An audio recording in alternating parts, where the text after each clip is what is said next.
Ok. Bonsoir, bonsoir, bonsoir, bonsoir, bonsoir. Bonsoir tout le monde. Bonsoir de partout que vous êtes dans le monde. Je vous dis tous bonsoir. J'espère que tout va bien chez vous. J'espère que tout va bien dans vos différentes familles. J'espère que tout le monde se porte bien.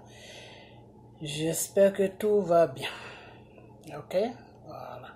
Vous tous qui êtes sur ma page, je vous fais un gros coucou. Et restez dans la parole de Dieu.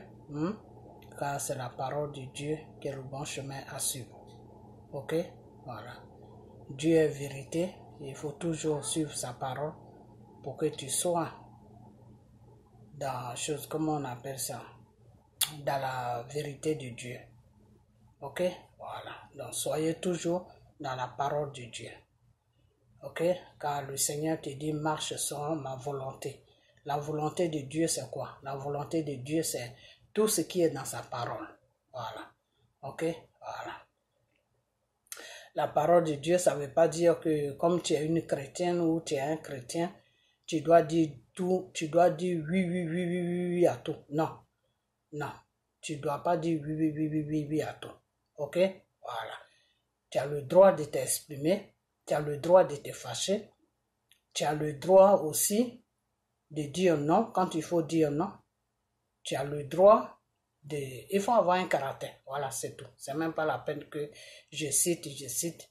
Quand tu es dans le Seigneur, il faut avoir un caractère. Et c'est pour ça que le Seigneur dit des fois que si tu n'es pas chaud, tu n'es pas froid, je te vomis. Ok? Ça veut dire quoi? Tout simplement, ça veut dire que ton oui doit être ton oui. Ton non doit être ton non. Ok? Tu ne dois pas rester là à suivre les gens. C'est pas bien. Voilà. Toi-même, tu dois avoir une personnalité, tu dois avoir un caractère. Ok? Voilà. Dieu nous demande tout ça. Souvent, je vois les gens qui disent oui, si tu es dans le Seigneur, tu ne dois pas répondre à certaines choses, tu dois dire oui à tout. C'est faux. C'est faux. C'est faux. Dieu nous a pas appris ça. Dieu t'apprend toujours à te battre et à te défendre. Mais il faut que tout soit dans la vérité. C'est tout ce que Dieu te demande. Tu peux tout faire, mais il faut que ça soit dans la vérité, pas dans le mensonge. Ok? Voilà. Donc, si je voulais préciser ça un peu. Ok. Donc, aujourd'hui, on est chose, comme on appelle, jeudi soir. Ok? Voilà. On est jeudi soir. Donc, je viens devant cette caméra pour m'exprimer un peu parce qu'il y a beaucoup de choses à dire. Il y a beaucoup de choses à dire. Hein? Voilà. Il y a beaucoup de choses à dire. Et puis, pour le malaise de M. Ahmed Bakayoko, je crois que j'ai fait 2 vidéos. Hein? J'en ai fait 2. Et aujourd'hui, je vais essayer de vous expliquer un peu le fond même du problème. Hein? Parce que des fois, il y a certaines choses qu'on n'a pas envie de dire sur les réseaux sociaux. Moi, personnellement, il y a des choses que je n'aime pas trop dire sur les réseaux sociaux parce que des fois, ça peut choquer les gens. Hein? Et puis, quand il s'agit des révélations de Dieu, c'est pas tout le monde qui croit. Il y en a qui croient, il y en a qui croient pas. Alors quand c'est comme ça, des fois, moi ça me gêne un peu c'est pas pour les gens qui croient ou qui ne croient pas, non, mais c'est un peu des vies privées des gens. Et quand c'est comme ça, des fois, moi ça me gêne un peu. Voilà, donc c'est pour ça des fois, pour dire des choses, je tourne un peu à gauche. C'est pas que je rajoute ou j'enlève, je fais rien, mais j'essaie de faire un peu attention, quoi, pour ne pas tout dire. Je préfère garder un peu et puis dire un peu. Voilà. Mais arrivé à un certain moment, c'est mieux de dire tout. Pourquoi c'est mieux de dire tout? Parce que notre Seigneur nous apprend que le Satan, il faut le dévoiler. Ok? Il faut dévoiler toutes les œuvres de Satan. Quand tu vois qu'il y a un mal quelque part, il faut combattre ce mal dans la prière, il faut combattre ce mal dans le jeûne et il faut dénoncer ce mal parce que c'est en dénonçant le mal et en combattant le mal et puis le dénoncer, c'est comme ça que le mal peut s'écraser et c'est comme ça que le mal peut fuir. Ok? C'est pas en protégeant le mal parce que quand tu protèges le mal va prospérer. Mais quand tu dévoiles le mal et puis tu exposes le mal prend la fuite. Ok? Donc, c'est pour ça que je vais vous expliquer certaines choses. Parce que depuis que j'avais fait la première vidéo que je vous avais dit que je vais rentrer en prière, je vais rentrer en prière pour que M. Ahmed Bakayoko puisse avoir la guérison. Ok? Moi, je ne suis rien. Je ne suis rien. Je ne suis rien. Mais le peu que Dieu m'enseigne et le peu que je connais de Dieu, ce peu-là, je vais le prendre et puis prier, plaider son cas devant le Dieu Tout-Puissant. Et depuis que je vous ai dit ça, quand je fléchis genoux, je plaide son cas devant Dieu. Je dis à Dieu d'avoir compassion de lui, de le pardonner et puis de lui donner encore une seconde chance. Ok? Et non seulement je prie à Dieu, mais je parle aussi à chose, comment on appelle ça? À l'esprit d'Arafat. Ok? Je parle à l'esprit d'Arafat que non, vraiment, il faut avoir compassion de lui. C'est ton père spirituel, même s'il t'a fait le mal, peut-être qu'il a fait, il a ses raisons, mais moi, je te demande de le pardonner et que tout ce que tu as pris, tout ce que tu comptais, tu avais prévu faire sur sa vie, il faut laisser tomber et je prête devant le Seigneur pour demander à Dieu de parler à son fils qui est chose, comment on appelle, qui est chose, comment il s'appelle même celui-là, qui est Arafat, de lui parler tout. Donc, ces deux prières-là que je fais depuis que j'ai fait la première vidéo, ça va maintenant faire depuis lundi, voilà. Donc, cette vidéo, vous allez la voir peut-être vendredi, parce que je la fais un peu tard, comme j'étais un peu occupé, voilà, j'ai fini toutes mes occupations, donc je la fais un peu tard, donc vous allez la voir peut-être vendredi, ok. Bon, maintenant, dans cette vidéo, c'est que je vais parler aux gens qui se plaignent, ou bien qui disent que oui, pourquoi les autres prient, pourquoi ceci. Tu ne peux pas empêcher quelqu'un de prier. La prière, c'est Dieu, c'est la voix de Dieu. Si toi, tu es possédé par le mal, si tu crois que c'est le mal qui règle le problème du mal, eh bien ça, c'est ta façon de voir. Faut pas empêcher des gens de demander aux autres, des gens de prier pour le monsieur. Non, faut pas faire ça. Parce que je vais vous dire une chose que, vous savez pourquoi, vous les gars là, je vais même pas aller loin, mais vous les gars qui êtes partout, vous ménagez avec les soroïstes là. Vous savez pourquoi ce combat de Côte d'Ivoire là ne va nulle part. Vous savez pourquoi ce combat là ne bouge pas, parce que j'ai vu une vidéo de quelqu'un, mais je n'ai pas envie de dire son nom, parce que moi je suis fatigué avec toutes ces bêtises là, donc je n'ai même pas envie de dire le nom de quelqu'un. Mais j'ai vu une vidéo d'un monsieur qui est sur la France là-bas, qui dit que c'est gros français qui parle. Il parle gros français jusqu'à, c'est-à-dire lui il a fini avec le français, et qui dit que non, que ceci, cela, bon, je vais pas rentrer dans tous ces détails, mais ce que je vais dire, c'est que vous savez pourquoi ce combat-là ne va nulle part, et aujourd'hui, vous êtes sur Gbagbo, en disant que non, peut-être que Gbagbo, il a dit aux gens d'aller aux élections, et comment il s'appelle, comment on appelle le porte-parole de Gbagbo, là, comment il s'appelle, Asso Adou a dit ça, ceci a dit, c'est pas toutes ces personnes-là. Ce n'est pas eux qui sont à la base de ce problème de la Côte d'Ivoire. Non. C'est vous-même, votre comportement que Dieu regarde. Ce combat est spirituel. Et je vais toujours vous répéter ça. Puisqu'il y en a maintenant qui se sont mis maintenant sur la toile à faire promener. Mais ça, c'est mes premières vidéos quand je vais commencer à faire les vidéos. À faire promener mes vidéos, tout. Pour dire que moi, j'ai loué chambre aux États-Unis, pour dire que moi, je prends offrande avec les gens, des mensonges comme ça. Donc maintenant, comme vous êtes dans votre petit club de menteurs, de menteuses, en train de rencontrer des bêtises sur des gens qui n'ont pas de sens. Donc maintenant, qu'est-ce que vous faites? Vous allez maintenant dire que non, c'est parce que Gbagbo, c'est ceci. Mais la vidéo de Gbagbo, je vais la faire vendredi dans la journée. Ok? Vendredi dans la journée, je vous promets, je vais faire sa vidéo. Sa vidéo là, je vais bien la faire. Parce que, à ce que je sache, c'est que M. Gbagbo avait dit que si je tombe, continuer le combat, non. Ok, donc si vous voyez, si vous trouvez que c'est la nuit là, où M. Gbagbo a eu 60 ans là, c'est là qu'il va trahir le combat qu'il a commencé depuis qu'il avait 19 ans ou depuis qu'il avait 20 ans. Que c'est la nuit là, où il a 60 ans là. Un combat qu'il a commencé depuis qu'il était au lycée. Un combat que M. Gbagbo a commencé depuis qu'il était élève. Un combat qu'il a commencé qui a fait même que toute sa vie est devenue autre chose là. Si vous trouvez que ce combat-là, c'est la nuit où il a 75 ans là, c'est là qu'il va trahir ce combat. Mais qu'est-ce que vous attendez, mes frères et sœurs? Prenez vos crics et vos cracks et puis faites le combat. Le monsieur même a dit, si je tombe, continuez. Donc, supposez, mettez-vous dans la tête que M. Gbagbo est tombé, donc continuez le combat. Moi, c'est ce que je vous demande toujours. Continuez le combat. Foutez la paix à M. Gbagbo. Foutez-lui la paix.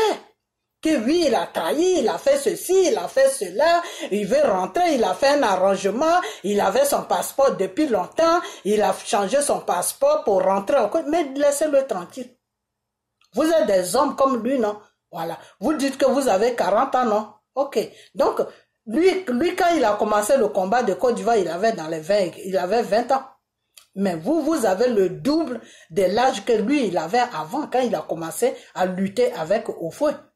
Donc, la Côte d'Ivoire, je l'ai déjà dit, j'ai dit la Côte d'Ivoire, c'est pas un gâteau d'anniversaire. Quand on dit non, c'est ton gâteau d'anniversaire, donc personne ne doit pas toucher ça avant que toi tu touches.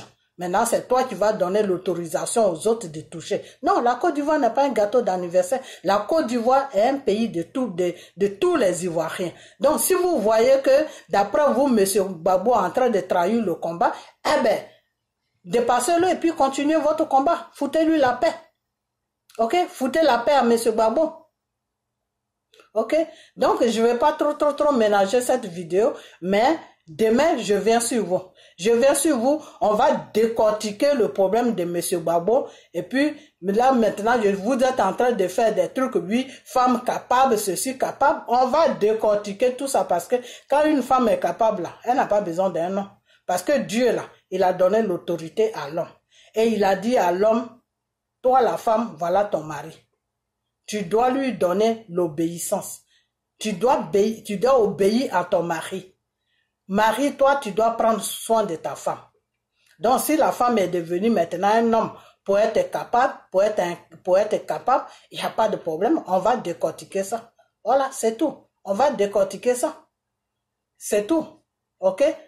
On peut dire que oui, une femme qui est chose, comment on appelle ça? Une femme qui est, je sais même pas que j'ai oublié même ce mot-là. Une femme, c'est-à-dire une femme qui fait de bonnes choses, une femme qui, enfin j'ai oublié le nom, mais demain je viens sur vous parce que je vais pas trop ménager ma vidéo à elle, tous ces trucs-là. Ok? Voilà. Donc, on va parler demain de ça. Donc, comme je vous disais, parce que puis j'attends d'autres personnes qui disent que oui, c'est comment on appelle, c'est Simone Gbagbo qui a fait Gbagbo. C'est pas Simone Gbagbo qui a fait Gbagbo. Avant de parler du monsieur là, je sais que vous aimez bien Simone Gbagbo, mais il faut d'abord connaître l'histoire de monsieur Gbagbo avant de parler de tout ça.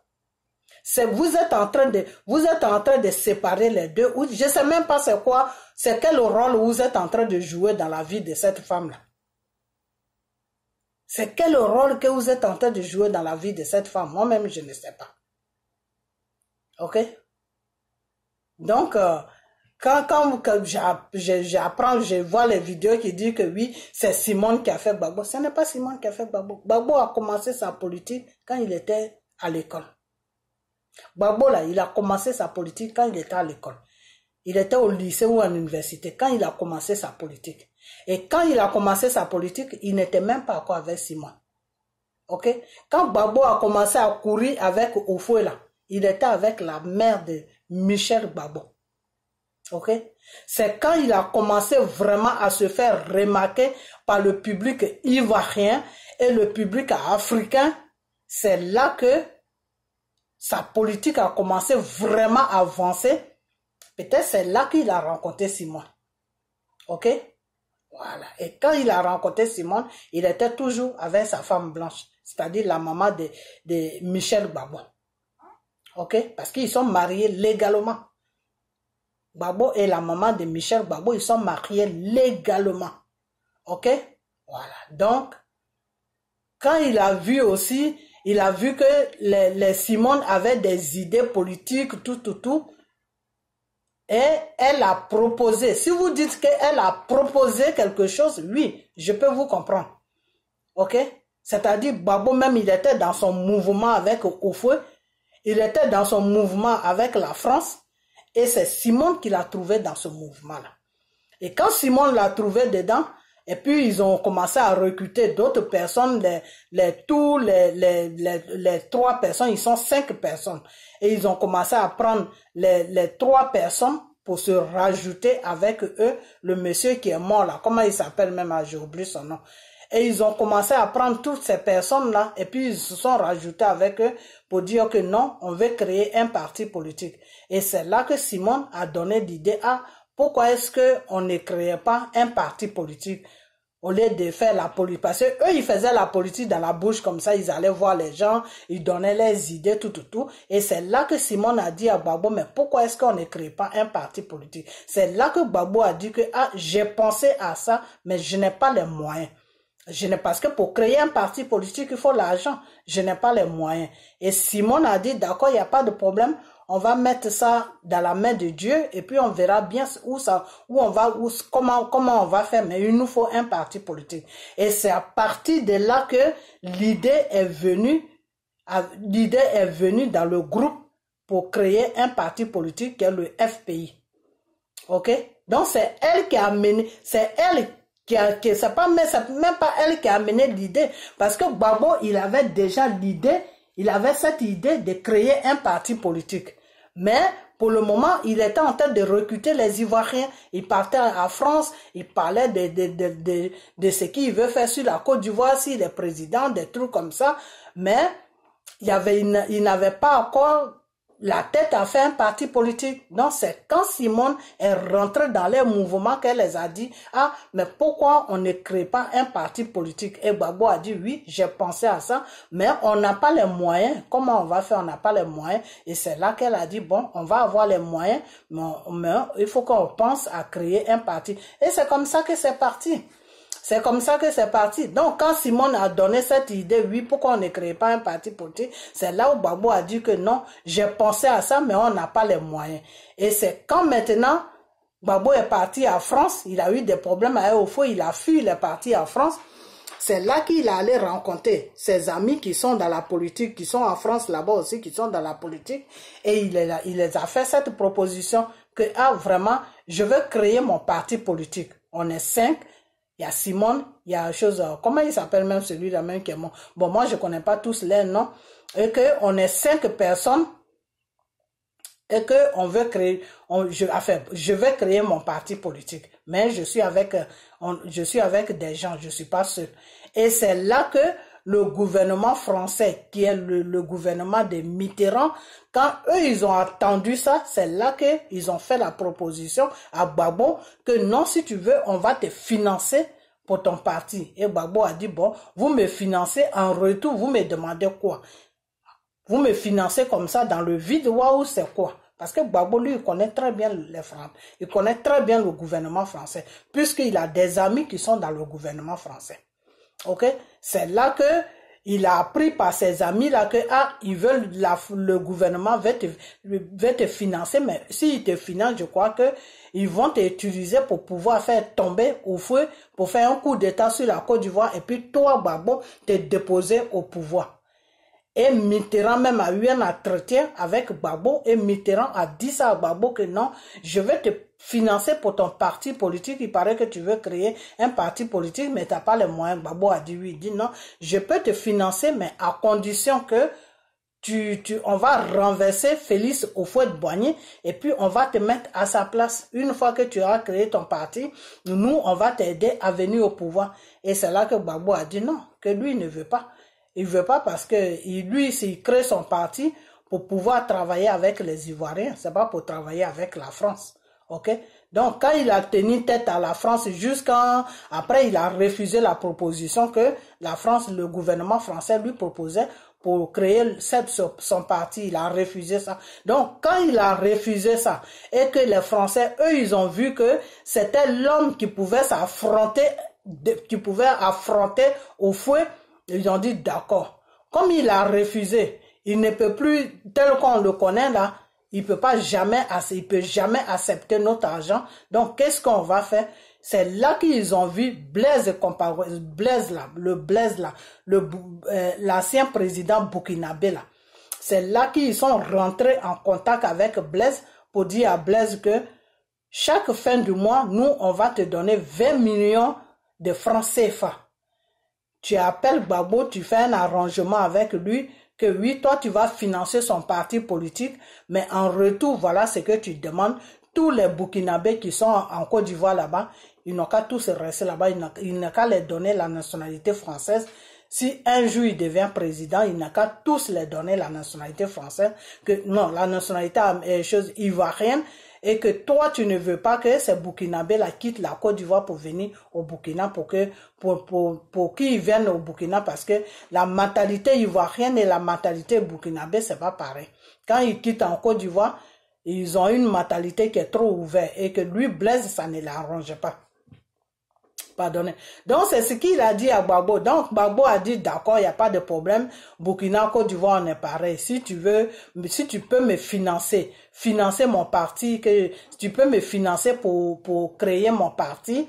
Et en retour, si demain, un jour, je deviens président, je vais donner la nationalité à tous les Burkinabés qui sont sur la Côte d'Ivoire. Il n'y a pas de problème. Ok? Et c'est comme ça que Blaise a commencé à financer M. Gbagbo chaque mois, et c'est comme ça que son parti politique, le FPI, là, a été créé. Et c'est après maintenant, depuis, quand il a fini tout le financement, c'est là que Gbagbo a appris maintenant que c'est la France qui donnait l'argent à Blaise pour financer son parti, mais il avait déjà créé le parti. Le parti était déjà sur la Côte d'Ivoire, c'était en train de marcher. Il pouvait plus rien faire. Et c'est pour ça que quand Blaise lui a dit oui, il faut donner la nationalité à tous les Burkinabés, c'est pour ça que Gbagbo a refusé. Gbagbo a dit non, tu m'as menti, donc moi je ne peux pas faire ce que tu veux que je fasse. Parce que tu m'as menti. Les Français t'ont utilisé pour me financer. Donc, je ne peux plus faire ce qu'on s'était dit là. Je t'avais dit oui, mais je ne peux plus faire ça parce que tu n'as pas été honnête avec moi. Ok?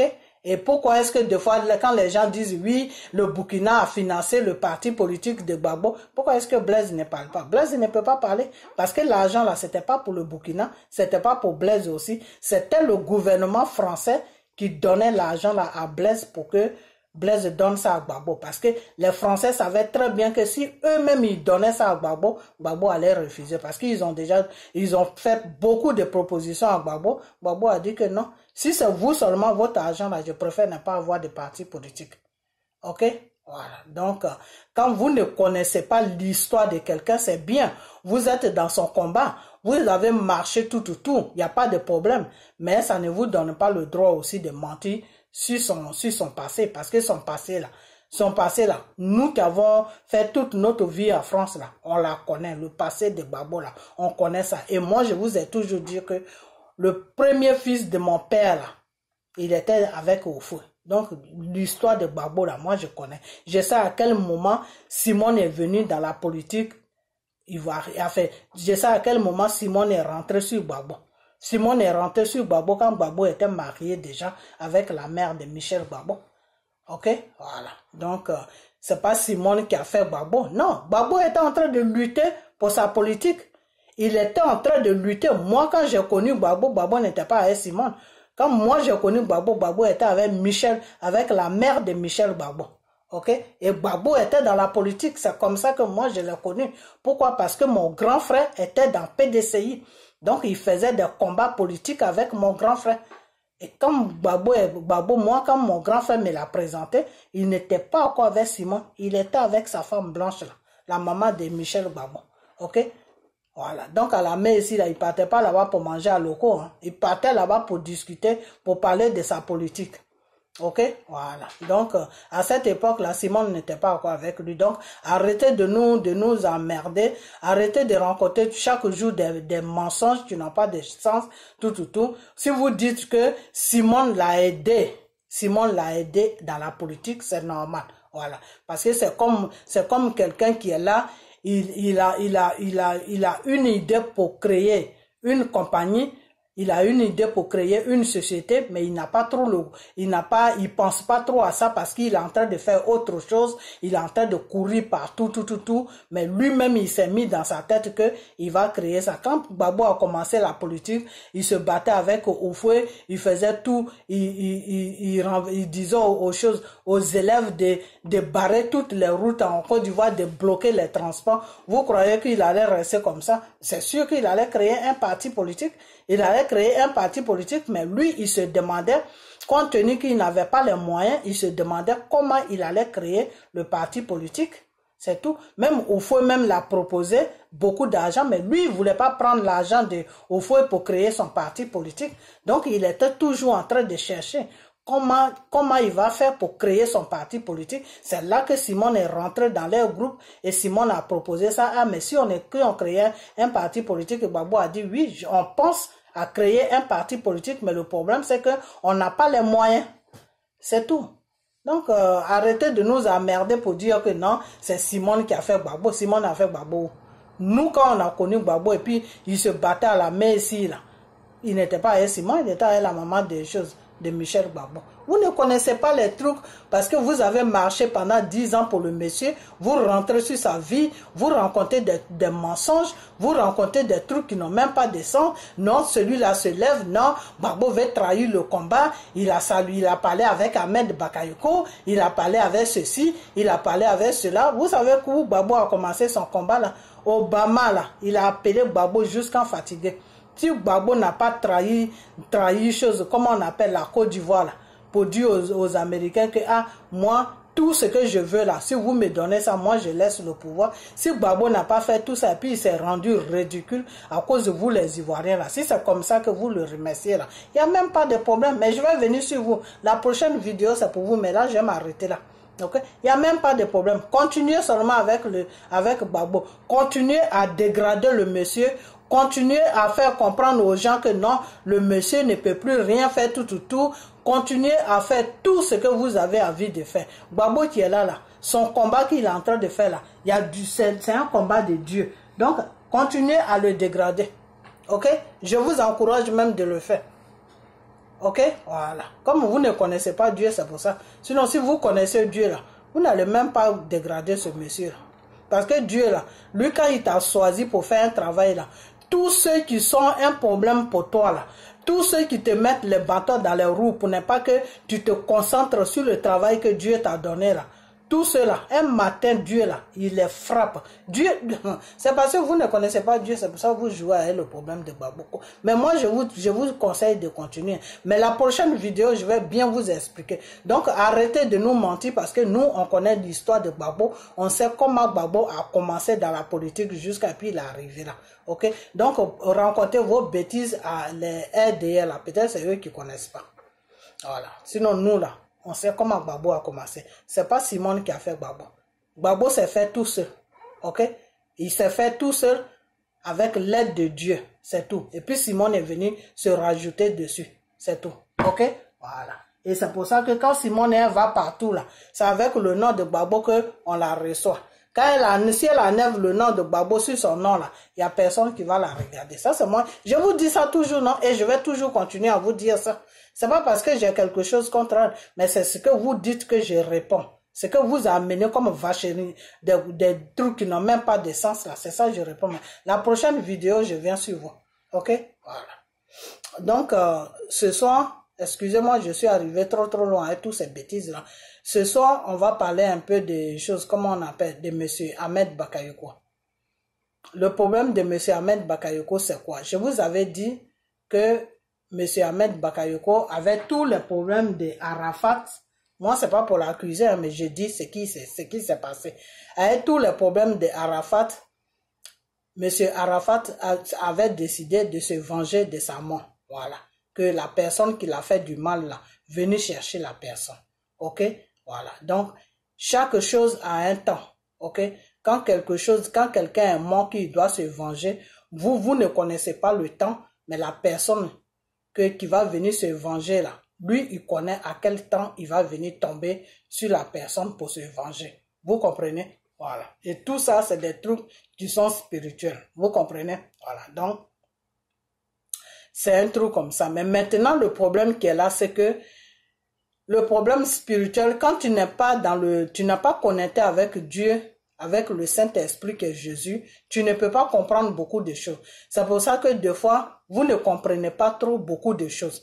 Quand c'est des révélations qui sont directes, oui, celui-là a fait ça, oui, celui-là a fait ça, ça, il n'y a pas de problème. Mais moi, mon truc, c'est que moi, en même temps, quand le Seigneur me parle, il me fait des révélations, mais il m'explique beaucoup de choses. Par exemple, s'il y a une situation, le Seigneur va m'expliquer la situation. Il va me dire pourquoi la situation est comme ça. Comment ça va se passer, tout. Alors, ces explications-là, quand je mets ça sur une vidéo, vous ne comprenez pas. Je comprends que vous ne pouvez pas comprendre parce que c'est des trucs qui sont spirituels. Alors que si je faisais tout simplement des révélations, comme j'ai vu une vidéo une jeune fille qui est sur la France et qui fait des révélations aussi, j'ai vu sa vidéo où elle a dit que directement que oui, Blé Goudé a pris l'argent du gouvernement. Quand c'est des révélations comme ça, c'est plus clair pour vous. Vous comprenez facilement. Mais moi, de la façon que je fais mes révélations, c'est un peu compliqué. Pourquoi? Parce que moi, je donne beaucoup de détails. Alors, c'est dans les détails là que vous n'arrivez pas trop à me suivre. Ok?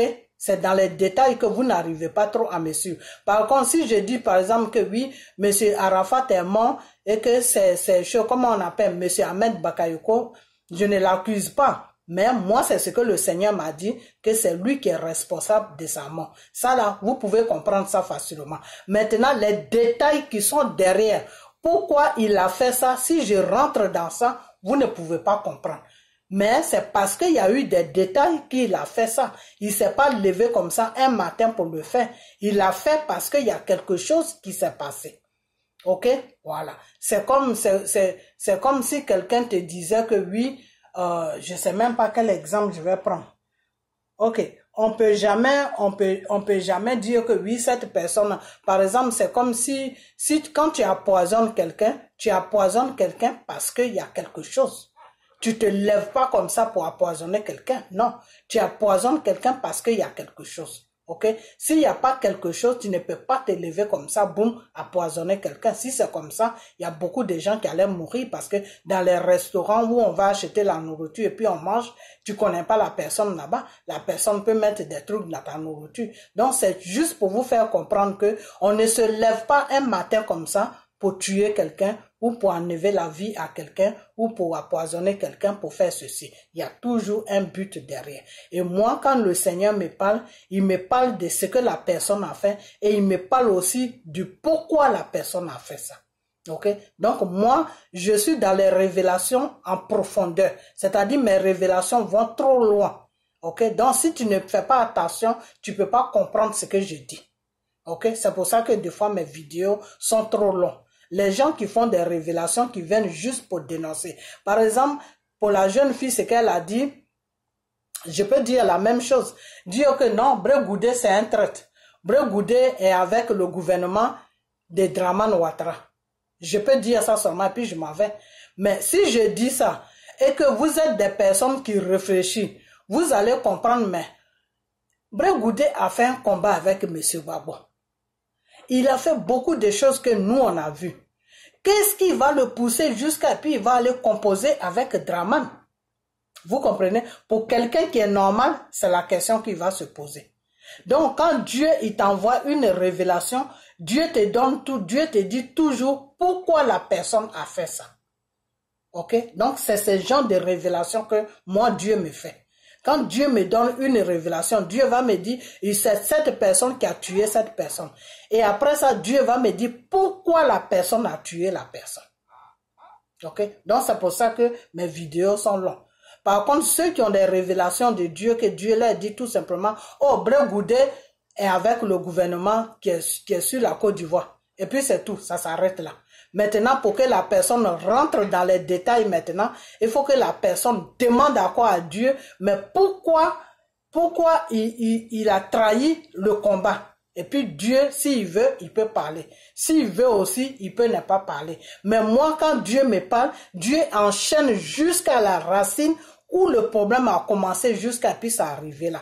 Vous comprenez? Donc, moi, mes révélations sont beaucoup trop longues. Donc, souvent, les gens ne prennent pas le temps d'écouter. Ou bon, ceux qui prennent le temps un peu aussi pour écouter, ils ne comprennent pas mes révélations.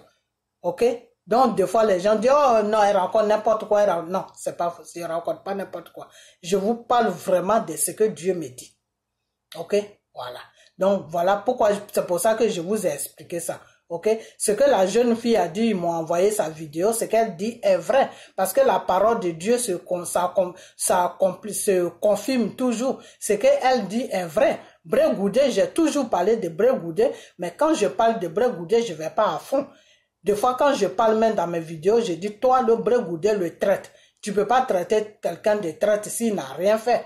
Bré Goudé, et avec le gouvernement qui est sur le gouvernement de Dramane depuis qu'ils étaient à La Haye, c'est pas une histoire de maintenant.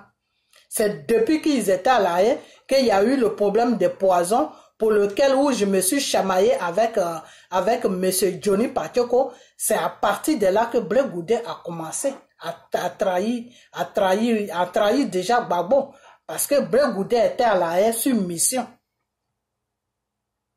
Vous comprenez? Donc, l'histoire de Bré Goudé, c'est long. C'est très long. C'est pour ça que je lui dis toujours, il faut te réparer. Il faut te réparer, Bré Goudé. Il faut te réparer parce que moi, ça me fait honte. Ça me fait honte. Le chemin que tu es en train de prendre là, il faut quitter dessus. OK? Donc, le problème de Bré Goudé, je vous ai toujours dit, un jour, je vais prendre le temps pour bien expliquer ça. Quand Bré Goudé est sorti, parce que Chris Yapi est sorti, qu'est-ce que j'ai dit? Est-ce que moi, j'ai dit que Chris Yapi, ce qu'il dit est faux? Je n'ai pas dit ça. J'ai dit, Bré Goudé, Chris, voilà maintenant, tu allais t'associer avec des gens que tu ne devais pas t'associer avec eux. Maintenant, ils sont en train de dire tout ce que tu fais. Ils sont en train de te dévoiler maintenant. Et tu sors maintenant, tu dis, oui, je sais qui est Chris Yapi. Mais Chris Yapi, c'est toi, c'est Soro, c'est tout le monde. OK? Voilà. Donc, la réponse, c'est que quand j'ai donné la réponse comme ça, pour des gens qui réfléchissent, vous devez vous comprendre tout de suite que Bré Goudé, il y a longtemps qu'il est dedans. C'est pas une histoire de maintenant. Bon, ceux qui l'aiment, qui ne veulent pas accepter que Bré Goudé est en train de dévier, et j'ai même dit ça sur une vidéo, j'ai dit Bré Goudé, il est très malin, parce que quand il voit que les gens commencent à parler à gauche, à droite, il rentre dans sa coquille. Bré Goudé est comme une tortue, il fait sortir sa tête, quand les gens commencent à faire beaucoup de bruit, il fait rentrer sa tête. Dans ce jeu-là qu'il joue là, moi il y a longtemps, Dieu m'a fait des révélations sur Bré Goudé, pas en bien, en mal. Avant même que Bré Goudé, avant qu'on aille l'attraper au Ghana là-bas, moi Dieu m'a envoyé des révélations sur, Dieu m'a montré plutôt une vision sur Bré Goudé, et dans la vision j'ai vu Bré Goudé sur un pays d'Europe, mais Dieu m'a pas dit, j'ai vu seulement Bré Goudé sur un pays d'Europe où il y avait des métros, il y avait des métros, et il était sur le quai du métro, et il était en costume, un petit costume qui le serrait comme si c'était même pas sa taille, mais il était bien serré dans le costume. Et puis il avait un petit bouquin comme une Bible dans la main. Et puis le train est venu, et puis ça s'est ouvert, et il est monté. Et puis je suis sorti dans la vision. Et après, je crois, après 2-3 jours, je vais à l'église. Et moi, c'est à l'église qu'on m'a appris que ils ont attrapé Bré Goudé au Ghana, qu'ils l'ont amené sur la Côte d'Ivoire. Donc, c'est après, j'ai dit, donc c'est cette vision-là que le Seigneur m'a montré que Bré Goudé allait se retrouver en Europe. OK? Et après ça, le Seigneur m'a montré encore que non, il y a eu une histoire d'empoisonnement sur M. Gbagbo, mais ça va passer par Bré Goudé. Et c'est quand je suis parti sur Johnny Patioko pour que Johnny Patioko parle de ça, parce que le Seigneur m'avait dit que si on parle de ça, que les gens de la haie sont au courant, que si la personne qui doit faire ça, s'il attend que les gens sont au courant dehors, eh ben la personne va arrêter. Et c'est là où j'ai fait des vidéos, mais comme à cette époque, je n'avais pas beaucoup de vues, je vais dire à Johnny Pacheco de faire la vidéo pour que ça arrive à la haie. Et c'est là où Johnny Pacheco m'avait fait des histoires où il m'avait agressé. Donc c'est après tout maintenant que j'ai compris pourquoi Johnny Pacheco m'avait agressé. Parce que Johnny Pacheco savait que Blé Goudé était dans la trahison. Et comme Johnny Pacheco lui-même, ils étaient en train de faire des arrangements pour qu'ils quittent le combat de Gbagbo pour aller aux choses, comment on appelle, dans le RDR. Donc, Johnny Pacheco ne pouvait pas faire ce que je lui demandais. C'est pour ça, tout simplement, il m'avait agressé. C'était tout. Et moi, quand il a fini tout ça, Dieu m'avait montré que il n'était pas sur une bonne route, que il était en train de trahir le combat qu'il faisait. Et c'est à partir de là que Johnny Pacheco et moi, on se dit, je faisais beaucoup de vidéos sur lui. Et lui aussi, à un moment, il m'attaquait. Vous comprenez? Donc, le problème de Blé Goudé, ça a commencé il y a longtemps. C'est pas une histoire de maintenant. OK? Voilà. Donc, ce que je vais vous dire pour M. Ahmed Bakayoko, c'est que M. Ahmed Bakayoko, on doit tous rester en prière pour que ce monsieur-là s'en sorte. On doit tous rester en prière pour qu'il puisse guérir, pour qu'il puisse sortir de là où il est. Parce que M. Ahmed Bakayoko est en train de faire un combat spirituel qui est très dangereux. Ok? Tout dépend de Dieu. Il peut s'en sortir comme il peut rester. Mais je sais que quand j'ai prié, ce que Dieu m'a amené, avec l'aide de Dieu, je sais qu'il va s'en sortir.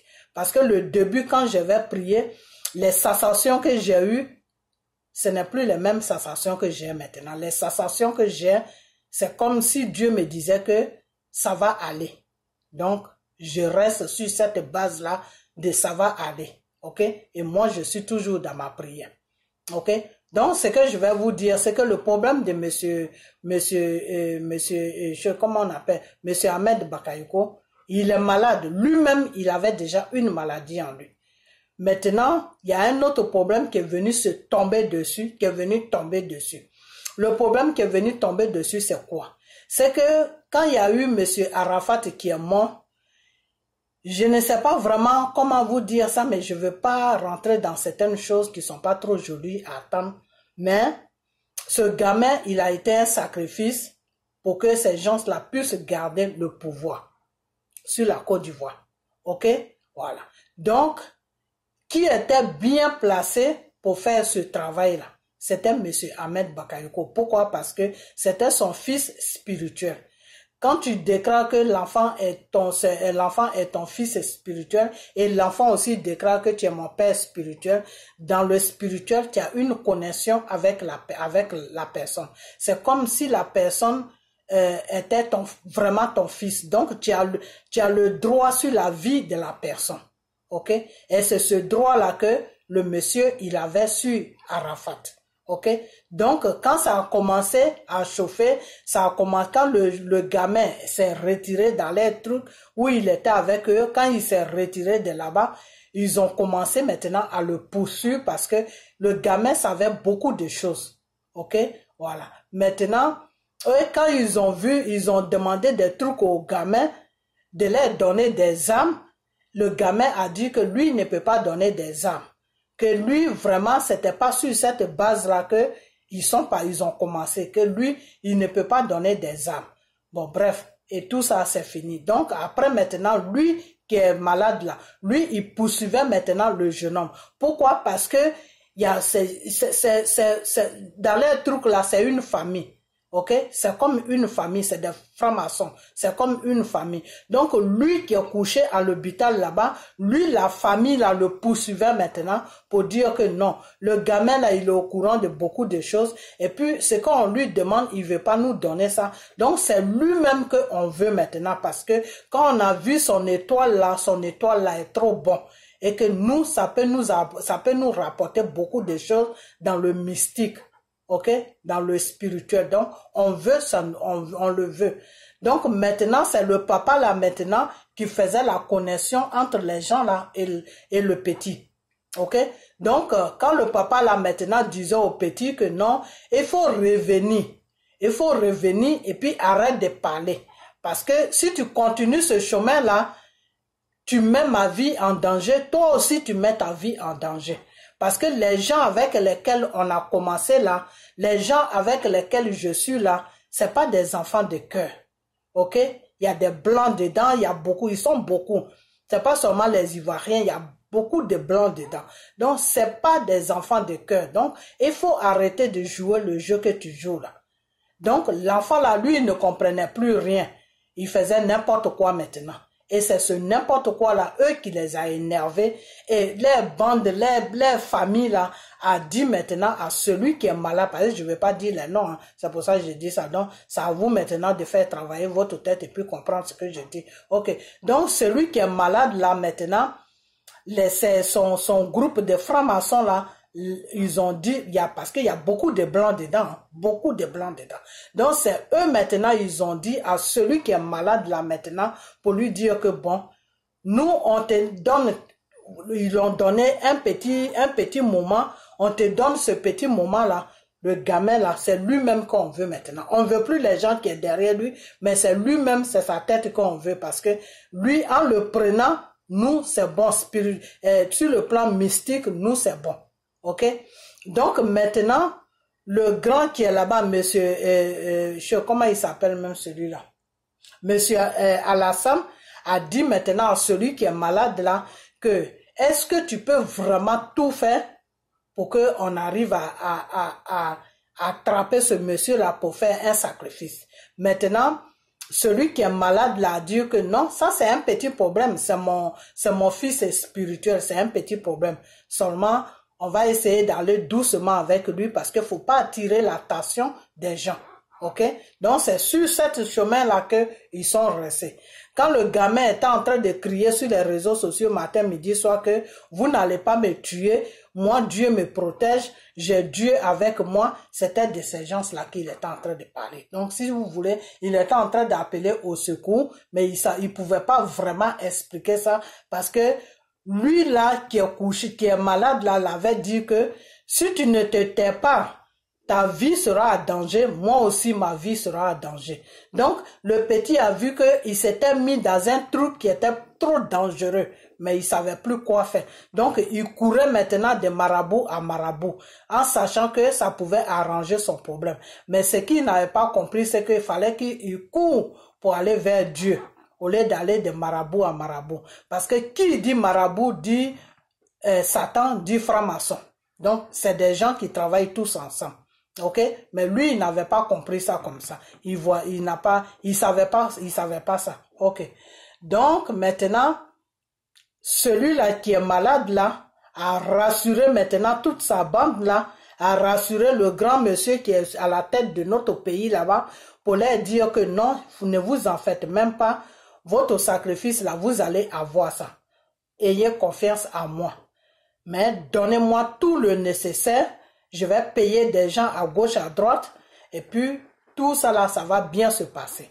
Donc, c'est là maintenant, comment on appelle ça? Celui qui est malade là-bas, lui, il a fait tout le nécessaire maintenant, au niveau mystique maintenant.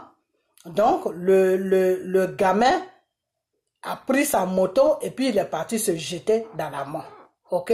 Voilà. Donc, c'est pas une mort naturelle d'abord. Hein? Ok. Maintenant, quand tout ça, ça s'est passé maintenant, avec le bruit qu'on a fait sur les réseaux sociaux, avec les dénonciations que tout le monde a fait, ça a gâté leur travail. Ça a gâté vraiment leur travail. C'est-à-dire, de la façon que leur travail allait marcher, ça n'a pas marché comme ça. Jusqu'à présent, le travail même est gâté complètement.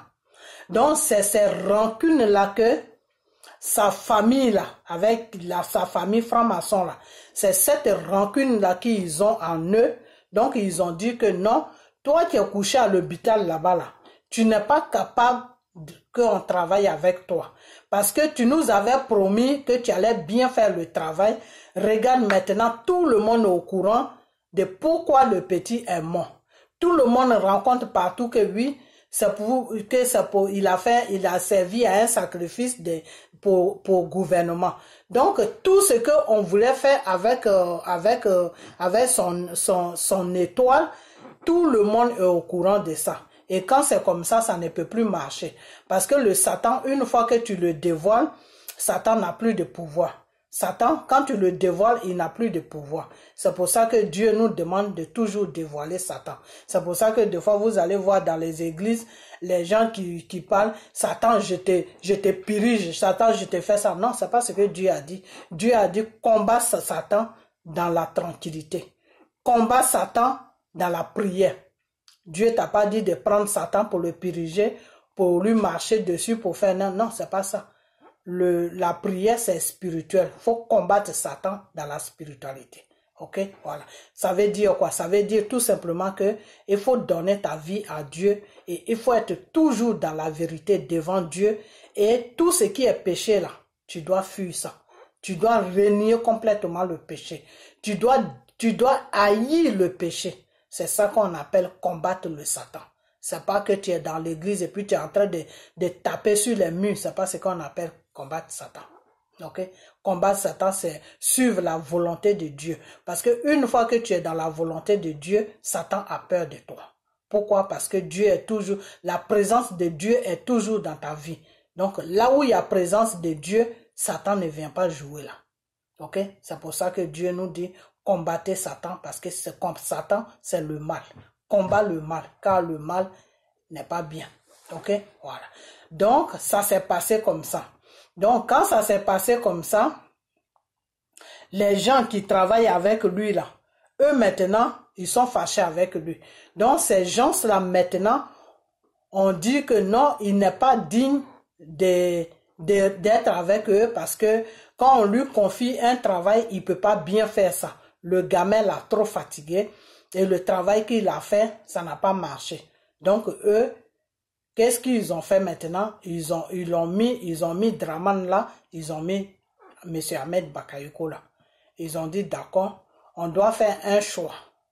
On va vous confier, toi, M. Ahmed Bakayoko, on t'a déjà confié une mission que tu as ratée. Maintenant, toi, Draman, on va te confier ta mission. Si tu reçus à ta mission, entre vous deux là, il y a un qui doit partir au cimetière. Ok? Bon, l'autre qui est à l'hôpital là-bas, lui, il a raté complètement le travail. Donc, pour lui-même, eux-mêmes, ils sont chauds pour que ils quittent même sur les yeux. Ok? Voilà. Maintenant, pour Draman, maintenant, ils ont dit, bon, toi, depuis qu'on t'a donné le pays, c'est que même on veut installer sur le pays, tu n'arrives pas vraiment à gérer le pays comme nous on veut. Tu n'arrives pas à mettre la paix sur le pays. Et tant qu'il n'y a pas la paix sur le pays, ce que on veut installer sur le pays là, qui est les trucs sataniques là, la base de franc-maçonnerie là, ça ne peut pas marcher. Parce que pour qu'on pose cette base de franc-maçonnerie sur la Côte d'Ivoire, il faut que le pays soit tranquille. Il faut que le peuple soit occupé. Ok? Il faut que le peuple soit occupé. Mais si le peuple sait déjà ce qu'on doit faire, ça ne peut pas marcher. C'est ça, on dit, Satan est dévoilé. Donc, ça ne peut pas marcher. Donc, on t'a confié le pays pendant 10 ans. Tu n'as pas pu faire vraiment quelque chose. Tout est ménagé dans le pays. On ne comprend plus rien. Ok? Donc, si c'est comme ça, ce qu'on va faire, on va te donner encore une deuxième chance. La deuxième chance qu'on va te donner qui est que si tu reçus à passer sur ces élections, tu reçus à passer à un troisième mandat, c'est bon. Si tu ne reçus pas à passer, entre toi et celui qui est couché à l'hôpital là-bas, il va falloir qu'on fasse un choix, il va falloir qu'on sacrifie quelqu'un. Soit c'est toi ou soit c'est lui. Ok? Ça, c'est les bases qui leur dit ça. C'est les bases là, la base là. Les familles en franc-maçon là, c'est eux qui ont dit ça. Ok? Donc maintenant, c'était une concurrence maintenant qui était entre les deux personnes maintenant. Entre celui qui gouverne et celui qui est couché à l'hôpital là-bas. C'est pour ça que après arrivé à un certain moment, celui qui gouverne là ne supportait plus celui qui est à l'hôpital là-bas. Les deux étaient comme chien et chat. Mais quand il y a des gens, quand ils sont devant les écrans, ils font semblant comme s'il n'y a pas de problème. Mais une fois qu'ils quittent devant les écrans, les deux ne se supportent pas. Pourquoi? Parce que parmi les deux là, les familles de francs-maçons là doivent choisir quelqu'un. Un doit partir, un doit rester. Ok? Voilà. Donc, lui, il a fait déjà son épreuve. Son épreuve, c'est quoi? C'est qu'il est passé de vitesse. Il a fait il a su son troisième mandat. Il est passé. Ils sont venus l'investir, tout. Donc, ils ont fait félicitations. Ils ont vu que bon, ça n'a pas été ça pendant 10 ans, mais quand même, il a réussi à relever le défi qu'ils ont lancé. Donc, tout le monde est content aujourd'hui avec lui. C'est pour ça que Macron, ça va maintenant avec lui. Maintenant, le problème, c'est quoi? C'est que maintenant, il faut combattre maintenant. Il faut combattre maintenant celui qui est couché à l'hôpital là-bas, parce que celui qui est couché à l'hôpital là-bas, toutes les épreuves qu'ils l'ont donné, il n'a pas pu accomplir ça. Ok? Pour le petit, il n'a pas accompli ça. Ils l'ont donné encore d'autres épreuves, il n'a pas accompli ça. Partout où il passe, c'est le bruit seulement. Tout le monde parle de lui, on le dénonce partout. Donc, eux, ça les arrange pas. Il faut finir avec lui. Ok? Voilà. Donc, dans le spirituel maintenant, ils ont commencé à travailler sur lui dans le spirituel maintenant. Et sa maladie qu'il négligeait, il prenait des médicaments pour que ça se calme. Cette maladie maintenant a commencé à prendre une vitesse que lui-même il n'a pas compris. Et qu'il a commencé maintenant à lui couper déjà l'appétit. Il ne pouvait plus manger. A commencé maintenant à le rendre faible.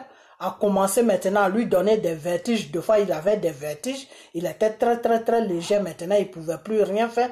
Et c'est ça maintenant qu'il a amené maintenant sur un lit d'hôpital rapidement. Ok? Et le lit d'hôpital, là, normalement, ils ont décidé, quand ils ont vu ça, ils ne voulaient pas qu'il arrive là où il est en ce moment en France, là. Eux, ils voulaient qu'il reste dans un lit d'hôpital sur la Côte d'Ivoire. Parce que pour eux, déjà, ils ont fait un système où il va rester, il va mourir, il va pas revenir, il va plus guérir, donc il va mourir. Donc après eux, ils se sont parlé, c'est un peu difficile, c'est un peu compliqué hein, ce que j'ai dit. Ils se sont parlé, ils ont dit non. Si on le laisse ici en Côte d'Ivoire dans un hôpital et qu'il meurt ici, les gens vont dire ah donc c'était pour le tuer. Pourquoi vous, quand vous êtes malade, vous partez en France et puis lui, il est malade, vous le gardez ici en Côte d'Ivoire. Donc sa mort là, ils allaient mettre sa mort là sur eux. Ok? Donc c'est pour ces raisons-là que ils ont dit non, c'est mieux de l'amener là-bas. Au moins s'il meurt là-bas, ils sauront que on a fait vraiment tout ce qu'on pouvait faire. Ok, donc c'est comme ça qu'ils l'ont amené là-bas. Donc quand ils l'ont amené là-bas, ils sont rentrés dans un combat spirituel avec lui pour se battre avec lui spirituellement, pour finir avec lui, pour finir avec lui. Vous comprenez? Et encore, il a un problème, il a un combat spirituel aussi avec l'esprit de Arafat. Donc lui seul, il avait 2 combats spirituels. C'est pour ça quand il est arrivé là-bas, les nouvelles qui venaient là, c'était pas bon. Parce que spirituellement, il avait 2 combats qu'il était en train de faire spirituellement. Il y avait du côté de Arafat et il y avait lui-même de son côté.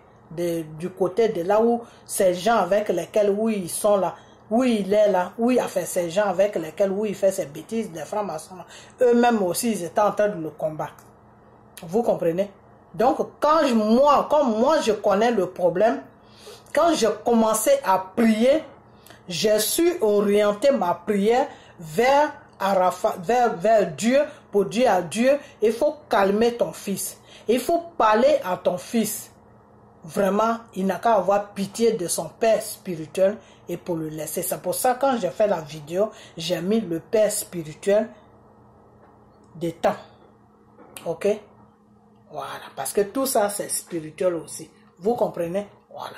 Donc, j'ai commencé à orienter ma prière sur l'esprit de Arafat pour dire que vraiment, il faut avoir compassion de lui, il faut avoir pitié de lui. Donc, c'est quand maintenant, ma prière est arrivée loin maintenant, c'est là où le Seigneur m'a envoyé toutes les révélations maintenant pour me dire, ah, ma fille, ce n'est pas Arafat seulement qui le combat dans le spirituel. Lui-même, son propre camp là, en train de le combattre dans le spirituel parce que voilà. Tout ce que je vous ai expliqué là, Dieu rentre dedans maintenant, il me dit que non, lui-même son camp là veut finir avec lui parce que le travail qu'il devait accomplir, il n'a pas pu accomplir bien le travail. Parce que le petit là qui est mort là, normalement c'est ce petit là qui devait les garantir le pouvoir pendant 50 ans ou même plus de 50 ans. Mais ça n'a pas, c'est de la façon que ils ont fait, ils ont été dévoilés. Donc, ce qu'ils avaient prévu là, ça peut plus marcher comme ça. Donc, cette colère là se trouve avec ces gens avec lesquels ils travaillent. Donc, eux-mêmes, ils ont décidé de terminer avec lui. Donc, voilà le problème. Mais à ce qui concerne moi, mon fils, parce que Arafat est le fils de Dieu, hein. À ce qui concerne moi, mon fils, j'ai déjà fait le nécessaire. Il va le pardonner et il va le laisser tranquille. Que lui-même, j'ai dit à mon fils de se retirer de ce combat, que lui-même, les gens qui l'ont poussé à amener mon fils au cimetière, là, c'est ces mêmes personnes maintenant qui sont en train de le poursuivre pour l'amener au cimetière aussi. Donc, je l'ai mis devant une situation lui-même. Pour lui dire que, tu as vu, tu as amené un enfant, t'as aimé comme son propre père. Il t'a donné tout son amour. Il était content de parler de toi partout. Tu l'as pris, tu l'as amené au cimetière à cause des gens avec lesquels tu travailles pour que vous régnez sur un pays dans le mal pendant des années. Aujourd'hui, tu vois, les mêmes gens qui t'ont poussé à faire du mal, à faire le mal, là, les mêmes gens sont en train de te poursuivre aujourd'hui pour te tuer. Donc, voilà son histoire. Donc, c'est cette histoire-là que Dieu a déposée maintenant devant lui. Donc, dans le combat, là où il est là, le combat là, c'est lui qui va prendre le dessus. Pourquoi il va prendre le dessus? Parce que Dieu a enlevé Arafat dans le combat. Ok? Et Dieu l'a mis maintenant devant ses patrons avec qui il travaille. Ok? Donc, dans le combat là, Dieu va lui donner la force et il va combattre maintenant ses patrons et c'est lui qui va prendre le dessus. Donc, M. Ahmed Bakayoko, avec l'aide de Dieu, si Dieu vraiment est avec lui, s'il y a pas, la situation ne change pas, que Dieu est avec lui, il va s'en sortir. Ok? Voilà. Donc maintenant, pourquoi il va s'en sortir? Parce que les gens vont dire la vidéo est arrivée trop loin, excusez-moi. Les gens vont dire pourquoi il va s'en sortir. Il va s'en sortir parce que Dieu a besoin de lui pour faire quelque chose. Dieu a besoin de lui, Ahmed Bakayoko, pour faire quelque chose. Ok? Voilà. Pour faire quoi? Ça, je ne vous dirai pas parce que Dieu ne m'a pas dit de vous dire. Mais Dieu a besoin de lui pour faire quelque chose. Maintenant, le problème qui est là, c'est que je vais pas parler de ça. Puisque le combat n'est pas encore fini. Mais quand tout va finir là, tout va finir. Et puis il va rentrer par la grâce, par chose, comment on appelle? Par la grâce de Dieu. Quand il va rentrer là, la vidéo que je vais faire là, vous allez comprendre dedans pourquoi Dieu l'a épargné de la mort. Vous allez comprendre ça parce que c'est là où je vais vous expliquer ça. Et c'est même pas sûr même que je vous explique, mais de la façon que je vais vous parler, ceux qui ont des oreilles vont entendre ils vont entendre pourquoi Dieu l'a épargné de la mort. Parce que vous allez me dire que oui, c'est quelqu'un qui a fait beaucoup de mal, c'est quelqu'un qui est dans la franc-maçonnerie, c'est quelqu'un qui est ceci, c'est quelqu'un qui est cela. Je vous ai toujours dit que vos pensées ne sont pas les pensées de Dieu.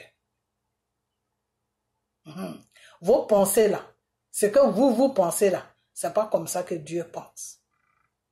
Donc si Dieu a écarté, Dieu a fait tout ce travail là, Dieu l'a mis devant la réalité. C'est tout. Dieu c'est comme ça il travaille. Dieu l'a mis devant la réalité. Voilà les gens pour lesquels tu es en train de détruire ton pays. Voilà les gens pour lesquels tu as amené mon fils au cimetière. Et quand j'ai touché un pasteur pour lui dire que mon fils là, il doit revenir à la vie parce que j'ai besoin de lui pour un témoignage, pour que tous les gens qui le suivent là, tous les enfants qui le suivent, pour que je puisse les toucher à travers lui, pour que ces enfants-là puissent me servir, moi Dieu.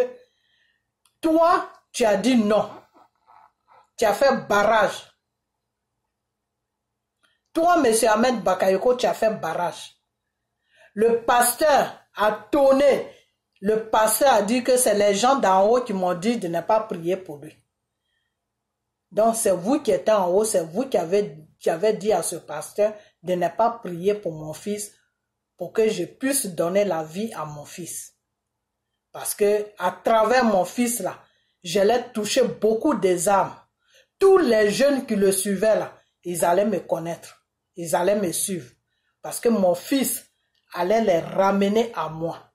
Donc c'est pour ces raisons-là que je voulais ressusciter mon fils. Mais vous, les gens d'en haut, comme le pasteur a dit, vous n'avez pas voulu ça. Donc aujourd'hui, te voici, devant la même situation que Arafat. Te voici aujourd'hui. Ceux que tu sais, ceux pour lesquels tu fais le mal là, aujourd'hui, ils sont en train de te combattre sur ton lit d'hôpital pour que tu restes là où tu es. Alors, qu'est-ce que tu dis de ça?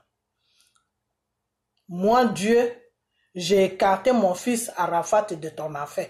Parce qu'il ne faut pas qu'il va se salir. Puisque les gens même qui t'ont commissionné, puis tu as fait tout ce mal-là, eux-mêmes, ils sont en train de te pousser, ils sont en train de te combattre dans le spirituel pour que tu meurs. Alors pourquoi moi je vais dire à mon fils, non, faut te venger? Non, je vais mettre mon fils à côté. Donc Dieu a mis Monsieur Arafat, père à son âme, Dieu l'a mis de côté. Maintenant, Dieu a dit, regarde-les, ils sont en train de le combattre. Les mêmes personnes qui l'ont servi, les mêmes personnes pour qui, des fois, il disait à Draman, donne-moi un peu seulement, donne-moi un peu de temps. Et puis, on va leur montrer ce qu'ils n'ont jamais vu. Les populations que tu menaçais là, les gens pour lesquels tu faisais ça, pour qu'ils aient une confiance à toi, pour qu'ils disent que non, ça c'est notre homme d'affaires, c'est notre homme, c'est celui-là qu'on veut. Tout ça là, quand le monsieur était en train de faire ça, c'est la confiance qu'il cherchait. Il cherchait la confiance de ces gens qui sont en train de le combattre aujourd'hui. C'est leur confiance qu'ils cherchaient. Parce que à partir de la mort de ce jeune homme, ils avaient perdu confiance à lui. Donc il était, tous les gens qu'ils ont découpés à la machette, tout ça là, c'est la confiance qu'ils cherchaient. Donc Dieu l'a mis devant la réalité aujourd'hui pour dire que malgré que tu ne me connais pas, moi Dieu, que tu me fuis et puis tu es vers le mal, tu es mon fils. C'est moi qui t'ai créé. Voilà ce que les gens veulent faire de ta vie. Les gens que tu es en train de servir là, les gens pour lesquels tu fais le mal autour de toi, dans ton propre pays là. Voilà ce qu'ils veulent faire de toi. Ils veulent t'amener au cimetière. Donc, qu'est-ce que tu dis de ça? Donc, c'est dans ce combat-là qu'il est. Donc, Dieu le regarde. Et Dieu est en train de faire quelque chose. Et si cette chose-là, mais je ne vous dirai pas, si cette chose-là marche, c'est bon. Si ça ne marche pas aussi, ah là, moi je ne sais pas. Ok? Donc, tout dépend de Dieu. Ok? C'est Dieu celui qui a qui a la solution dans sa main. C'est même pas les médecins, hein. C'est Dieu qui a la solution de sa main. Si un matin vous attendez qu'il va mieux, qu'il est rentré, ça veut dire que Dieu veut le prendre pour faire quelque chose. Ok? Voilà. Dieu veut le prendre pour faire quelque chose. Maintenant, cette chose-là, s'il ne veut pas faire ça, ah, là, je ne sais plus. Hein. Parce que s'il ne veut pas faire cette chose, Dieu va faire le combat et Dieu va les calmer. Mais s'il ne veut pas faire cette chose, Dieu va le lâcher. Hein. Il va lâcher l'affaire. Donc, les mêmes personnes qui ont provoqué sa maladie et puis il est arrivé sur un lit d'hôpital, les mêmes personnes vont encore provoquer la même maladie et quand il va atterrir là-bas pour la deuxième fois, il ne pourra plus sortir. Vous comprenez? Voilà. Donc, voilà l'explication de ce monsieur. Donc, on n'est qu'à tous rester en prière et puis prier pour qu'il aille mieux et puis avec l'aide de Dieu, si Dieu l'accorde la vie pour que Dieu puisse vraiment faire tout ce qu'il peut faire et puis le faire rentrer sur la Côte d'Ivoire. Parce que lui, Dieu, il veut le prendre pour faire quelque chose. Donc, tout dépend maintenant de Dieu. Et quand il va trouver la guérison, tout dépendra de lui maintenant, M. Ahmed Bakayoko. Où il veut aller, s'il veut aller chez Dieu ou s'il veut toujours rester dans son camp. Tout dépend de lui. Ok? Voilà. Mais le reste là, je vais vous détailler ça après. Donc en ce moment, sa situation dépend de Dieu. Dieu, lui, connaît tes pensées. Même si quand Dieu te dit que oui, je vais pas rentrer sur les problèmes de ce monsieur, c'est pas bien, ça c'est sa vie privée. Mais des fois, quand tu es dans une maladie, et puis Dieu te dit, je te guéris de la maladie, mais tu dois me servir. Et puis toi, tu as d'autres pensées, tu dis, ah, moi si Dieu me guérit là, moi c'est fini, moi je vais pas être pasteur ou bien je vais pas servir Dieu. Moi, qu'est-ce que je vais faire avec servir Dieu? Et puis tu as ces pensées là. Lui, Dieu, il sait que tu as ces pensées là. Mais lui, Dieu, il te met devant ta parole que tu as dit oui. Il te met devant ta parole. Parce que là, c'est en esprit qu'il parle. Ce n'est plus dans le monde réel. Ok? Donc, Dieu lui parle en esprit. Ok? Donc, c'est son esprit maintenant qui prend tous les engagements devant Dieu. Donc, après ça, maintenant, Dieu, lui, il va voir. Si ce que tu as dit, que oui, Père, si je guéris, je vais te servir. Dieu, lui, te donne la guérison. Si tu rentres chez toi à la maison, il te laisse le temps. Il te laisse le temps. Et puis, il va voir de ta façon de marcher, ta façon de faire. S'il voit que tu commences à te corriger, il n'y a pas de problème, il est avec toi. Mais s'il voit que tu commences à rentrer dans tes habitudes d'avant, où il t'a enlevé, eh bien, lui, il te dit rien, il te laisse jusqu'à ce que tu t'enfonces et puis tu trouves un autre problème là-bas, quoi. Quand tu trouves un autre problème là-bas, ta maladie se déclenche encore. Tu te retrouves là où où tu étais, et puis Dieu est venu te voir pour te dire, je t'ai guéri, mais si je t'ai guéri, voilà ce que tu vas être à mon service. Dieu, c'est-à-dire une situation se crée, et puis c'est le mal que tu avais là, revient encore, et puis tu retournes là-bas. Maintenant, quand tu retournes là-bas, quand tu pries à Dieu, tu dis, ah, Père, Dieu, pardon, faut me sauver. Dieu ne t'écoute plus. Là, il ne t'écoute plus parce qu'il voit qu'il ne peut rien faire avec toi. Tu n'as pas quelqu'un de parole. Bon, il y a des gens qui sont chanceux, qui ont beaucoup de chance. Et puis, Dieu vient encore pour leur dire, d'accord, la première fois, je t'avais guéri, tu m'as promis, tu l'as pas fait. Là, la deuxième fois encore, je vais le faire. Mais ça, c'est la dernière fois. Si je fais ça, que tu fais pas ce que je te demande, là, je te laisse tranquille maintenant. Et puis, tes ennemis, là, ils vont te combattre jusqu'à ils vont te tuer. Tes ennemis vont faire de toi ce qu'ils veulent. Moi, je peux plus intervenir. Ok? Donc, c'est comme ça, des fois, Dieu travaille. Ok? Donc, le problème de M. Ahmed Bakayoko, on n'a qu'à beaucoup rester en prière et jeûne.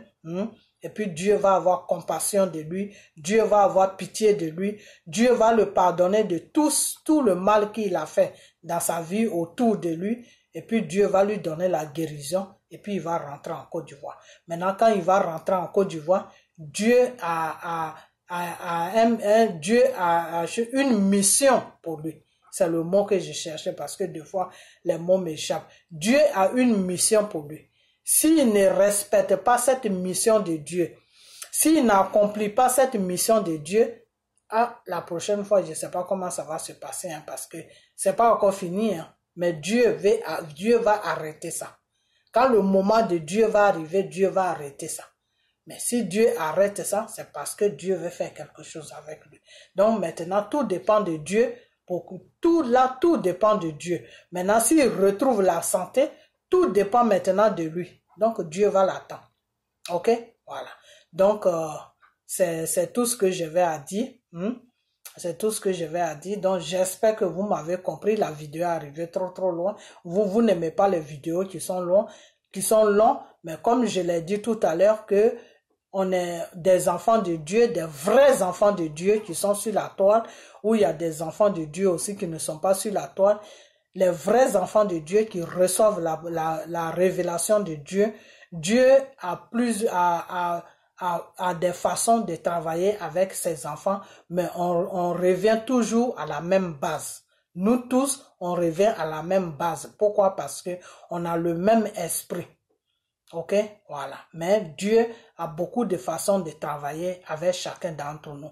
Ça dépend comment toi, comme ça dépend de ta relation, de ta relation avec, de ton, comment on appelle ça? C'est pas relation.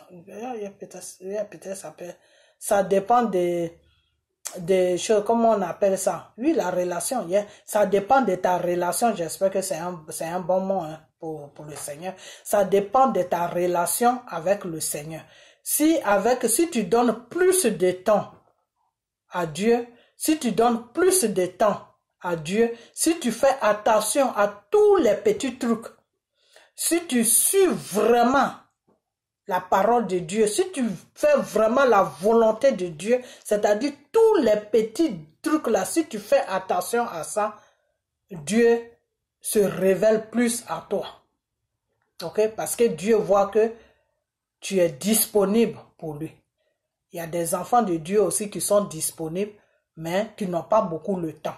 Et quand tu n'as pas beaucoup le temps, Dieu ne peut pas vraiment travailler beaucoup avec toi. Donc, il y a des révélations que Dieu peut te dire, tes révélations sont limitées. C'est-à-dire, c'est court. C'est des révélations de 20 minutes. Des fois, ça peut faire 30 minutes et puis c'est fini. Il y a des révélations aussi quand Dieu est vraiment en chose, comment on appelle, à un certain complicité avec toi. Il peut te donner des révélations qui peuvent mettre 1 heure de temps, 2 heures de temps. Vous comprenez? Voilà. Des trucs comme ça. Des fois aussi 30 minutes. Ça dépend des choses, comment on appelle ça? De la situation. Ça dépend de la situation. Ok? Ça dépend de la situation. C'est à travers la situation que Dieu t'envoie la révélation. Ok? Voilà. Donc c'est comme ça. Donc, on est tous du même esprit que le Saint-Esprit, mais Dieu nous fait des révélations. Il y a des révélations qui sont longues, il y a des révélations qui sont courtes. Ok? Voilà. Et quand c'est long, c'est parce que tu as une relation avec Dieu qui est forte. Donc, Dieu te donne plus de détails. Parce que moi, je suis une personne, je suis beaucoup curieuse, tu vois. Je demande beaucoup. Ok? Par exemple, le Seigneur va me dire, ah, cette personne a fait ça. Je vais demander à Dieu, mais pourquoi il a fait ça? Tu vois? Même si je ne lui demande pas, quand il me finit de me dire ça comme ça, je ne dis rien. Mais quand je me retrouve toute seule, dans ma réflexion maintenant, je vais dire, mais Dieu m'avait dit ça. Mais pourquoi Dieu m'a dit ça? Mais quand Dieu m'a dit ça, pourquoi la personne a fait ça? Tu vois, moi je cherche toujours pourquoi. Donc c'est mon pourquoi là qui fait que des fois, quand Dieu m'envoie une révélation, il me donne tous les détails. Ok? Pour ne pas que je me prends la tête. Ou pour ne pas que j'aille me faire une imagination pour compléter les trucs qu'il m'a dit. Parce que en complétant les trucs qu'il m'a dit, ce n'est plus révélation. Ok? Voilà. Donc, des fois, c'est comme ça que Dieu travaille. Parce que moi, je suis beaucoup, pour les gens qui ne me connaissent pas, mais pour ceux qui me connaissent, même, ils vont dire ça. Je suis beaucoup curieux. C'est-à-dire, quand je commence quelque chose, je veux savoir pourquoi c'est comme ça. Pourquoi c'est ceci. Pourquoi c'est... Bon, des fois, mes enfants me fait des problèmes, j'ai dit des problèmes, ils me font des fois des histoires pour ça parce qu'ils me disent des fois, mais maman, toi toujours tu es là en train de, pourquoi c'est comme ça, tu veux toujours tout savoir, tout, bon, surtout ma fille, des fois elle est bon, parce que les enfants des fois ils veulent pas qu'on sache trop des trucs, voilà, donc moi, c'est pour ça que moi si je suis dans une maison avec quelqu'un et que la personne fait des trucs qui ne sont pas bons, tout de suite je vais voir ça. Tout de suite, je vais voir ça. Parce que quand je ne comprends pas le comportement de la personne, je fléchis les genoux. Je demande en même temps à Dieu, je dis, qui est cette personne?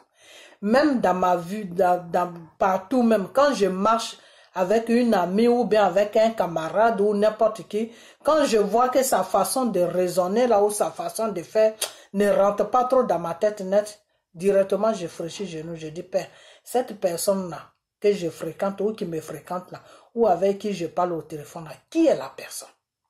Et puis, en même temps, Dieu me dit, des fois, je peux demander ça au Saint-Esprit, ça peut mettre 2 jours, 3 jours. Des fois, dès que je demande net, à la minute, quand je finis la prière net, avant que je me lève, Dieu commence à me parler. Non, la personne est comme ça, la personne est comme ça, la personne, faire attention à la personne parce que c'est pas une bonne personne. Non, tu peux complètement avoir une amitié avec la personne est bien, la personne a un bon cœur, tout, mais seulement la personne ne me connaît pas, il faut lui parler de temps en temps de moi pour qu'il puisse me chercher.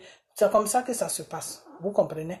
Voilà. Quand la personne n'est pas bien nette, Dieu me dit la personne n'est pas bien. Quand Dieu me dit la personne n'est pas bien, moi je te laisse en même temps. Je continue plus avec toi parce que quand le Seigneur te dit que cette personne n'est pas bien, il faut laisser la personne. À moi, ce qu'il te dit, deux fois il me dit ça aussi. Elle n'est pas bien, mais il faut l'amener vers moi. Ou il n'est pas bien, mais il faut tout faire. Il va me connaître, moi, Dieu. Et puis je vais le changer. Quand c'est comme ça, je reste sur la personne. Ok, même si la personne me fuit, j'essaie de l'appeler. Oui, comment tu vas? Comme ça fait longtemps, on se parle pas, tu m'appelles plus, tu vas bien, blablabla, blablabla. Voilà, c'est comme ça. Des fois, je propose, est-ce que tu peux venir à l'église avec moi? Oui, et puis, soit aussi, si je vois que ça va l'embêter, je parle un peu de Dieu. Je dis non, tu sais, je parle un peu de la vie, mais en lui parlant de la vie, j'introduis en même temps la parole de Dieu dedans. Ce que Dieu aime qu'on fasse, comment l'homme doit s'occuper de l'enfant, comment l'homme doit se comporter, comment la femme doit se comporter. J'ai introduit des trucs dedans qui concernent un peu la parole de Dieu. Ok, voilà, donc c'est comme ça que je fais des fois. Donc je vais vous laisser parce que ma vidéo est arrivée trop loin parce que il y a beaucoup de gens qui me font des reproches que j'ai trop de mes vidéos sont trop longues. Excusez-moi, I'm so sorry. Excusez-moi, si mes vidéos sont longues, c'est parce que j'ai beaucoup de choses à dire et j'aimerais bien partager ces choses-là avec vous. C'est pour ça que mes vidéos sont longues. Je fais pas long mes vidéos juste pour le plaisir de les faire longues. Des fois même quand je fais vidéo, moi je veux bien faire une vidéo de 40 minutes, 50 minutes, mais comme j'ai tellement de trucs à dire, j'arrive loin, donc excusez-moi, je vous demande pardon. Regardez mes vidéos qui sont longues, ça va vous aider beaucoup dans vos vies de chaque jour et ça va vous apprendre beaucoup de choses que les réponses que vous cherchez avec l'aide de Dieu, vous pouvez trouver ça dans mes vidéos. Ok, voilà. Donc, je vais vous laisser. Et puis, la prochaine vidéo, on va parler de Monsieur Babo. Ok, voilà. Parce que j'ai comme l'impression que il y a des gens qui sont sur la France qui disent que ils ont marché pendant 10 ans. Donc, tout est permis, quoi. C'est-à-dire, ils doivent dégrader le monsieur. Le matin, ils se lèvent, ils n'ont rien à faire. Ils posent les caméras devant eux. Ils doivent parler du monsieur comme si le monsieur était leur enfant de 10 ans.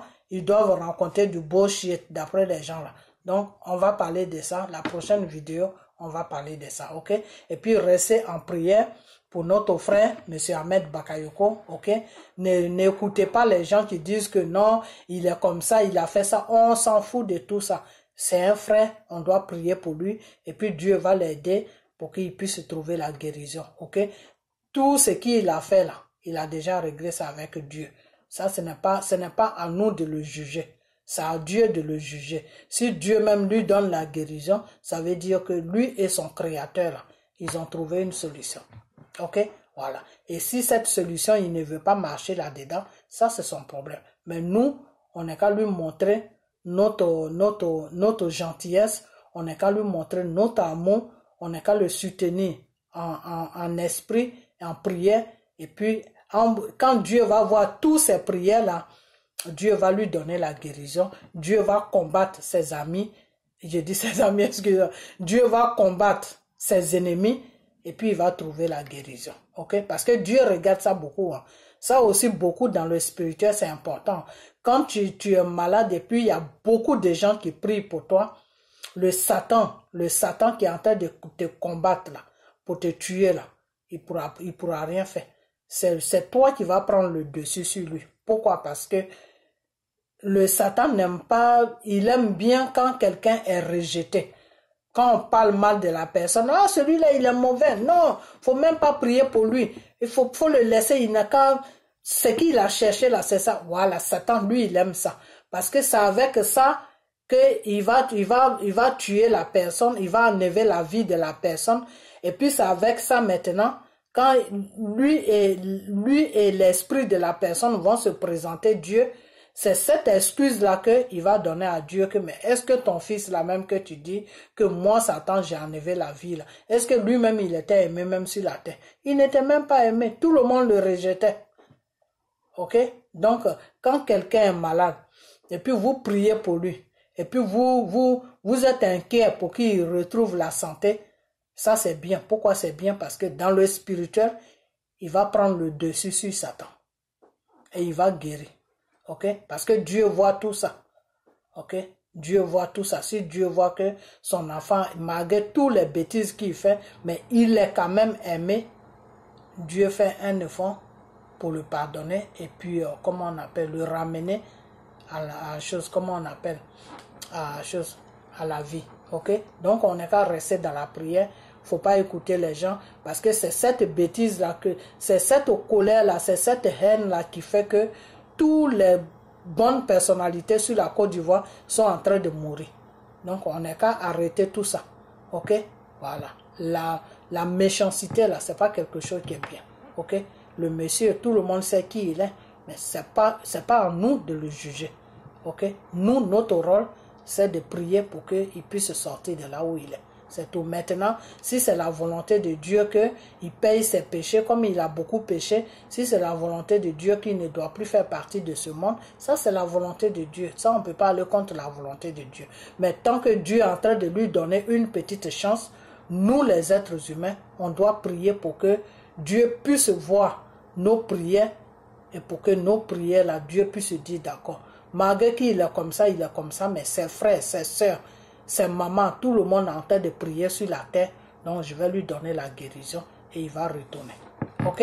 Voilà. Donc, c'est comme ça que ça se passe souvent dans le spirituel. Donc, on n'est qu'à rester en prière. Il ne faut pas écouter les gens qui rencontrent n'importe quoi. Dans ce combat-là, il y a beaucoup d'hypocrisie. Il y a beaucoup de gens qui disent même aux gens, oui, on prie pour lui, mais au fond de leur cœur, ils sont en train de prier pour qu'il meure. Est-ce que vous comprenez? Il y a des gens qui viennent se ziber là pour faire vidéo, pour faire n'importe quoi. Non, on prie pour lui, qui font même semblant même de pleurer, tout ça, que ça leur fait mal.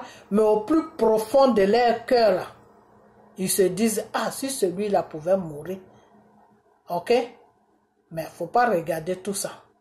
Moi, Dieu m'a dit, tous ceux qui font la vidéo que je connais là, Dieu m'a montré, c'est avec quel genre d'esprit qu'ils sont en train de parler du monsieur. Si c'est des gens qui sont honnêtes ou si c'est des gens qui sont dans l'hypocrisie. Ok? Donc, on n'est qu'à partir seulement. Voilà. Mais ce monsieur-là, avec l'aide de Dieu, il va trouver la guérison. Je l'ai toujours dit, depuis le début, je dis, son problème là, c'est Dieu seul qui a la solution. C'est Dieu qui peut le ramener à la vie. C'est Dieu qui peut le ramener à la santé. C'est Dieu qui peut lui donner la santé. C'est Dieu qui peut tout faire pour lui. Là où ça arrivé là, c'est Dieu seul qui peut tout faire pour lui. Ok?